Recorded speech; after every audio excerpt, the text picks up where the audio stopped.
Capítulo 30. Confiança no poder de Deus. Muitos morrem de doenças cuja causa é inteiramente imaginária. O poder da vontade não é avaliado corretamente. Seja a vontade dirigida devidamente, e ela continuará energia ao ser inteiro, e será um maravilhoso auxílio na manutenção da saúde.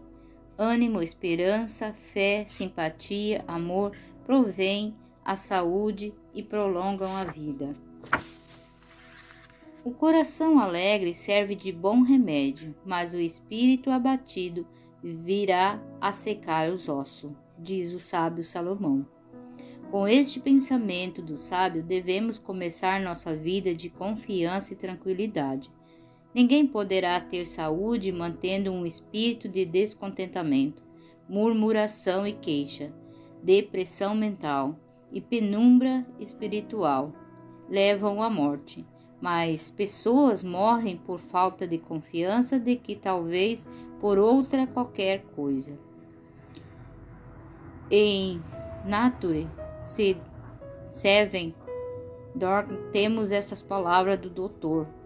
As funções de todos os órgãos são poderosamente influenciadas pela mente.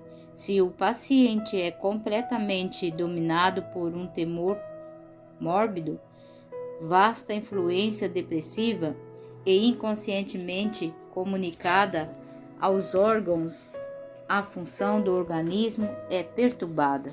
O sangue se sobrecarrega de matéria de desejo e vitalidade e reduzida ao mínimo, diminuindo grandemente o poder de resistência. Sabe-se que uma grande maioria das pessoas que procuram os médicos tem doenças imaginárias? Suas dores e sintomas são a resultado de imaginárias doenças que acabam se transformando em realidade ou terminam matando de medo? Em verdade, mais pessoas morrem de medo do que qualquer outro mal. Medo é falta de confiança, falta de maturidade. As mais das vezes, uma pontada, uma dor no peito, na região do estômago, fígado e baço, ou uma falta de ar momentânea, embora sejam reclamações espontâneas do organismo, não significa uma doença que deve criar preocupações. São apenas advertências oportunas para serem anotadas e observadas. Contudo, muitas pessoas criam imediatamente uma doença assustadora em torno de uma pequena e insignificante dor. Algumas têm cada semana uma nova doença, dependendo dos sintomas que uma amiga lhe disse serem os seus sintomas. Em face de uma doença real ou suposta, devemos manter-nos com superioridade e maturidade. Ninguém morre na véspera senão o peru, como diz o povo. Quando ficamos doentes, devemos com calma examinar o problema e, cheio de confiança e domínio próprio, descobrir as causas, eliminá-las e adotar os recursos cabíveis para a recuperação. Aquilo, porém, que não podemos fazer, devemos com humildade e submissão entregar nas mãos do nosso bondoso e amoroso Pai Celestial, que cuidará do impossível segundo seu sábio desígnio. Ele sabe o que é melhor para nós. Consultemos então um bom médico, mas não nos esqueçamos de orar por eles, a fim de que especial sabedoria do grande médico ilumine o nosso médico. O que for feito para a solução do problema deve sê-lo num espírito de submissão aos desígnios divinos. Não podemos tornar pretos nossos cabelos grisalhos. Não podemos mudar o curso de uma experiência por desesperar-nos. Estou convencido de que não há nenhuma outra fonte mais poderosa de conforto e confiança do que a palavra de Deus. E sobre este assunto, os mais preciosos conselhos foram dados por Jesus no Sermão do Monte. Assim rezam: não andeis cuidadosos quanto à vossa vida, pelo que haveis de comer ou pelo que haveis de beber, nem quanto ao vosso corpo, pelo que haveis de vestir. Não é a vida mais do que o mantimento, e o corpo mais do que as vestes? Olhai para as aves do céu, que nem semeiam e nem cegam, nem ajuntam em celeiro, e vosso Pai Celestial as alimenta. Não tendes vós muito mais valor do que elas? E qual de vós poderá, com todos os seus cuidados, acrescentar um covado à sua estatura? E quanto ao vestido, por que andais solícitos? Olhai para os lírios do campo, como eles crescem, não trabalham e nem fiam, e eu vos digo que nem mesmo Salomão, em toda a sua glória, se vestiu como qualquer deles. Pois se Deus assim veste a erva do campo, que hoje existe e amanhã é lançada no forno, não vos vestirá muito mais a vós, homens de pouca fé? Não andeis inquietos dizendo: que a comeremos ou beberemos, ou com que nos vestiremos, porque todas essas coisas os gentios procuram. De certo, vosso Pai Celestial bem sabe que necessitai de todas essas coisas.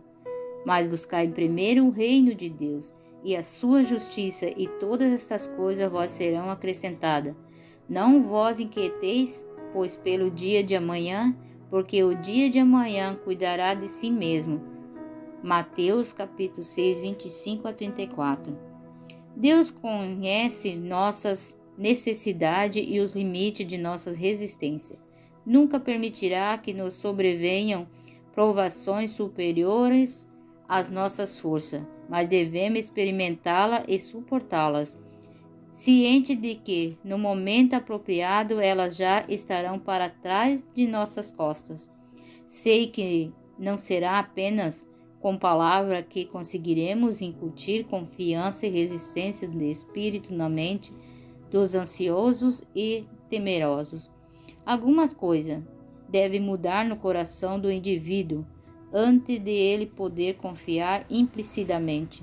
Confiança inabalável e fé não vem de repente antes que a pessoa se conscientize de que está lidando com alguém que nunca falhou.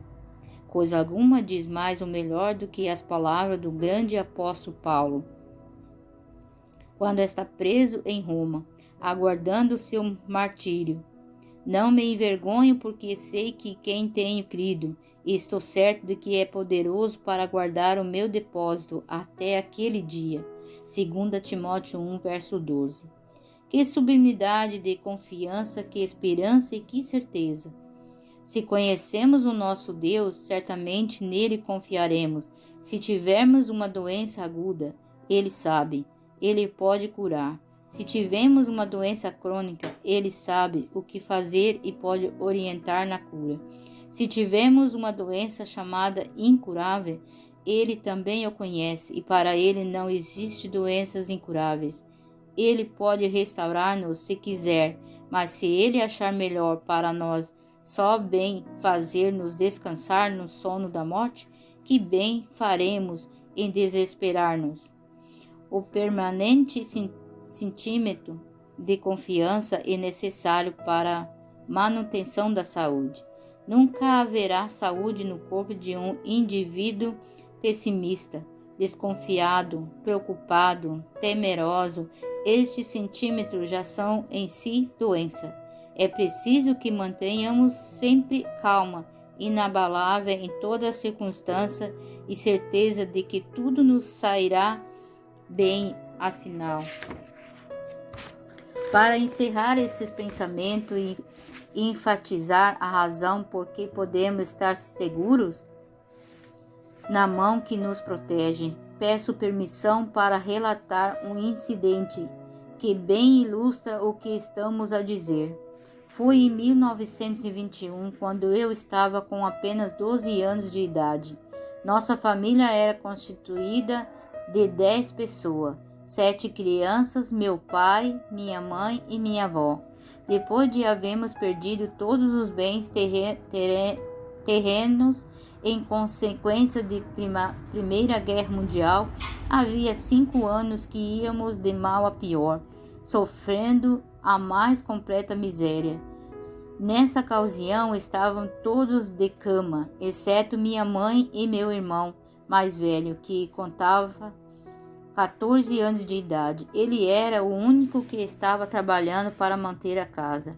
Certa manhã, minha mãe entrou na única peça que era a nossa casa e onde estavam todos deitados e disse: "Não temos mais nada para comer, nem um grão de feijão, coisa alguma."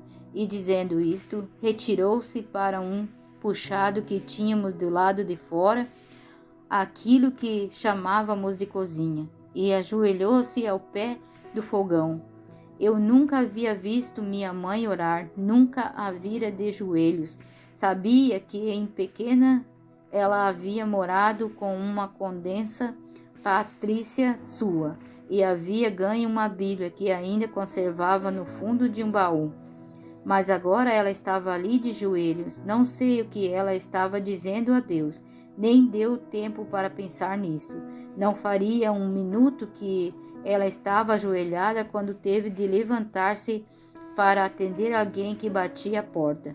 Era uma senhora desconhecida que trazia uma bacia com uns 4 quilos de arroz. Aquela senhora ainda estava ali ensinando um tratamento para o meu pai, que estava com um começo de gangrena no pé. Quando entrou outra senhora trazendo uns 5 quilos de batatas. Dentro de mais uns minutos ou 2 entrou outra senhora trazendo uma bacia cheia de feijão. E em seguida outras pessoas nos trouxeram farinha e açúcar. Desde então nunca os faltou comida, até que saramos e começamos a ganhar pelo trabalho. E o tratamento ensinado por aquela senhora curou meu pai. Não posso relembrar este acontecimento sem que minha mente se volte para Isaías 65, 24. E será que antes que clame, eu responderei, estando eles ainda falando, eu os ouvirei. Foi o que aconteceu naquela manhã. Nós não tínhamos relações de amizade e de conhecimento com as famílias vizinhas, porque fazia poucos dias que morávamos ali. Como souberam que estávamos doentes, não sei, mas o meu Deus sabia, e isto é o que bastava. O nosso Deus é um Deus real, vale apenas confiar nele. Se atendermos aos conselhos nos capítulos anteriores, teremos feito praticamente tudo para ter saúde. E se pusermos em prática o capítulo precedente, seremos donos de uma consciência sem ofensa. E então certamente podermos levantar a cabeça em plena confiança, porque sabemos que nada temos a temer.